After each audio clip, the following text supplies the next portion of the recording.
Hi, Assalamualaikum warahmatullahi wabarakatuh. We are from Group 8. We'll be explaining to you and presenting about James Lee. In particular, how he moved from the independent part of filmmaking to the mainstream filmmaking. We are from Group 8. This presentation video is done for FDC 411 Malaysian Cinema subject and prepared for Mr. Aziz bin Abu Hassan. I am Muhammad Nakib bin Musafian and this video will be edited by Ahmad Hafizuddin bin Sulaiman. First of all, let's start with the history and what is film itself. Film could be seen as an act or an art nowadays that consists of many prospects such as the actors, the screenplay, the cameraman, the script, the storyline. Every single efforts to be done to be creating a film, and film has been existed since way back then, since the camera existed. Film has been recorded with previously film makers are not filmmakers lah, but back then such entertainment of film making could be seen as in theatre or in puppet plays, some sort of that, and then people and our culture, even the world, been evolving from that.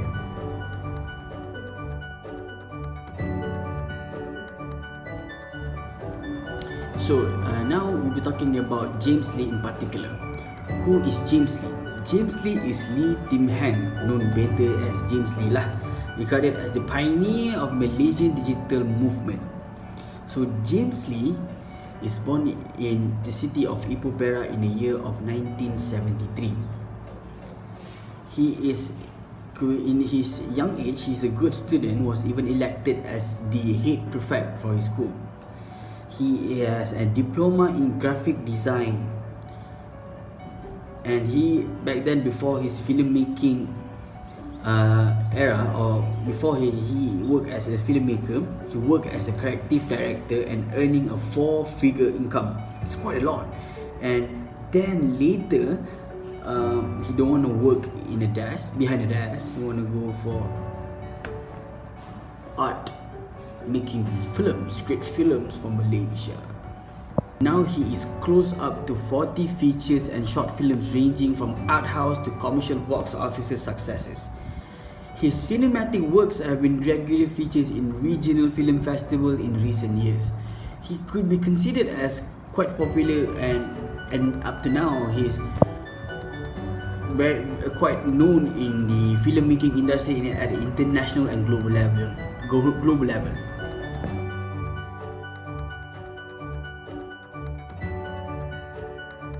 Now let's talk about James Lee in his film and his impact in film industry. He is one of the 5th generation filmmaker to open up a new horizon. Later, people call it as the Little Cinema of Malaysia, as his entry is consisting of both mainstream commercials and indie art house films, created a middle cinema where he keeps an individual styles, in the same time draw out what people are used to, maybe the same stars, actors, and also the familiar cameraman and acting styles and directing styles, and also refreshing new narratives and styles as well.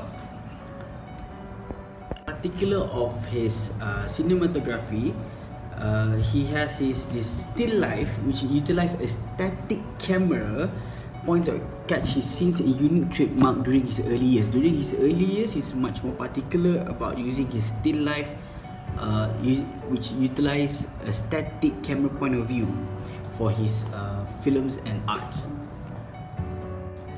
In comparative to other non-Malays filmmakers, for example, let's compare from James Lee to David Teo. David Teo is known as making films for the Malay market and more Kemalayuan style, as he making more Malay films. And compared to James Lee, his actors and his cast, he been casting actors and whatnot. The storyline is much more less Malay comparatively, which it consists of more multiracial and multisocial. This is an attempt to interest the mainstream viewers and audience of Malaysia.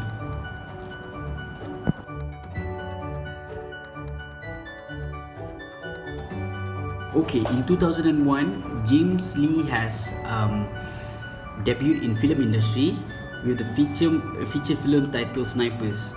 So he directed that film. That film Sniper is considered as the first lo-fi do-it-yourself indie movie that shot in 2001. Okay, I will see the system. Okay, Panasonic NX100 mini DV system, and with the budget of less than 10,000 Malaysian ringgit. So to talk about that movie particularly, with the budget of 10,000 ringgit Malaysia, and we produced in the year 2000, that's way back before, and that money is quite considered a lot for independent movies. But then the style of the writing itself is well written. The cinematography for a 10k budget film is quite good. It's very good. It's a revelation of three tales of the three characters that I mentioned earlier, and also how a certain style, the tone of the movie and the theme is much too heavy tone thriller genre, where focusing about quite dark, where a debt-ridden restaurant owner, a struggling man to find a job, and as well as an ex-military who suffered a PTSD or occupational trauma lah. And that scene has many fighting scene, killing scene as Hitman or not, in very dark and thriller genre, and as well as has ominous music background accompanied with that sniper rifle used for assassination throughout the movies, as the movie name is Sniper itself. With that theme and setup, where it try to show and portrays to the audience where the sniper rifle has been used as assassination in this movie, and as well as very ill intent for the usage of the sniper throughout the movie itself. So with such a not so gory lah, with such of dark and thriller genre, the movie itself have a special ending where it have ends with lots of interpretation, where James Lee, particularly in this movie, left out not a very clear ending for especially Steve Tan and the Ismail, the restaurant owner, and Steve Tan as the ex-military. So many of viewers and audience that watch this film have their own interpretation. James Lee has left out interpretation for the audience to interpret and decide what are the interpretation at the end.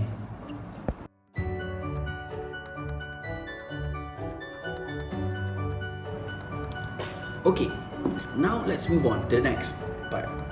The next most famous film by James Lee as a filmmaker, as an independent filmmaker, would be the independent film in 2004 titled My Beautiful Washing Machine.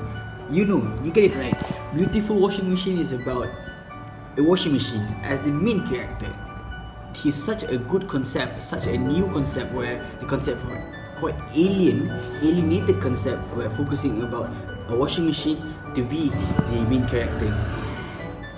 So basically the movie, the idea of the movie revolves around the idea of washing machine as an object, suggests that a strong connection with a woman's daily life and develop into a theme of human relation. That's the theme for that movie itself. To talk more deeper about My Beautiful Washing Machine, it has such a strong, strange satire when it focuses about washing machine as a living role.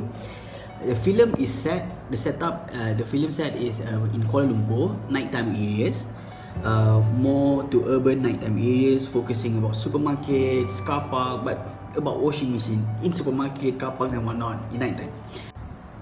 The movie of My Beautiful Washing Machine tells a story about the connection between two men, Mr. Teo and Mr. Wong. Mr. Teo as the frustrated bachelor, and Mr. Wong as a lonely middle-aged widower, connected to one form both are connected to the washing machine itself, and the washing machine itself can be interpreted to have a life on its own in the form of a silent young woman. As I mentioned earlier, this film portrays and have this strong sense of satire, professing its meanings in very subtle ways, presented many beautiful meanings in subtle ways, with a dark humor, and also those have been adapted throughout the movie itself.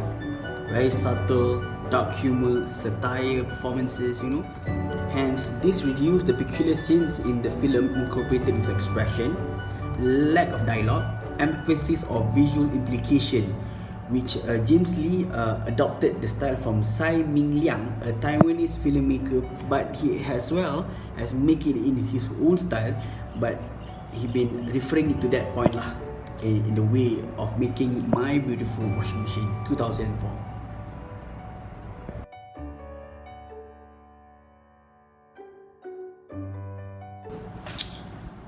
After some time being in the independent filmmaking industry, he is already been much more famous, gaining much more popularity. People are now know who is James Lee.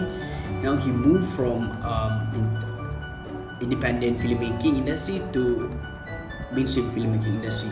In this time, he made the movie of Hysteria. He directed the movie of Hysteria in the year of 2008, produced by Tayangan Unggul.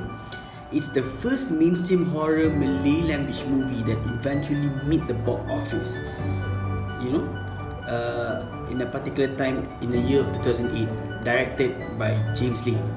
So, the directing style, the cinematography itself, the film was shot in 35mm format, and the set is a teenage high school. So basically, the synopsis of the movie itself, it's about how the introduction how the horror start when a group of girls played a prank, and they were caught for doing the prank, and they need as a detention, or they were placed in the high school for the weekend itself, and then their prank accidentally awakened the evil demon hunger for blood. So James Lee directing style for this horror movie itself, it does not have long pauses and silent moment for very too long. It does not have that frequent, which we can see a normal thing to be seen, to be viewed in a horror movie. He make a different style. He make many scene and many actions, not just jump scares. Many sets of the movie are not just a complete silent or building up the tension kind of movie. And also itself, the movie setup are more very dark, very shadowy, very quite gloomy kind of setup, where every single part of the school seems dark, eerie, and whatnot. And also that the movie involves a lot of scene where always a single light source, which usually secluded, that focusing on that particular protagonist or those characters itself lah. With a single light source and a dull obscure, that kind of cinematography that been portrayed by James Lee in this particular Hysteria horror movie by him.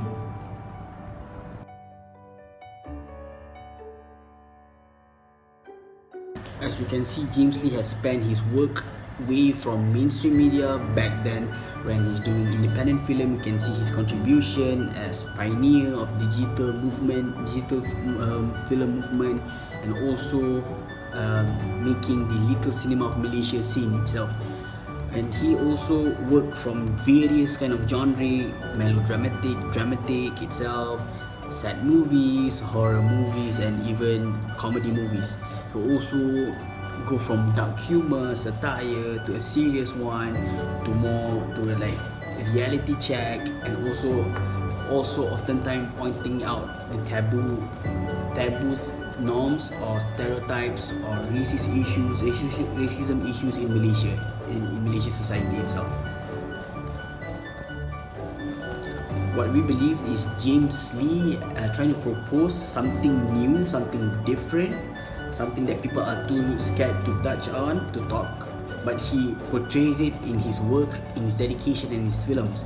He's also a very aspiring young filmmaker, which most of current young filmmakers would look up to James Lee, as he produced a very quality, and the way how he walk, and he's paving steps for this film industry. I guess that's all from me, from Group 8, presenting to you James Lee, from independent to mainstream filmmakers.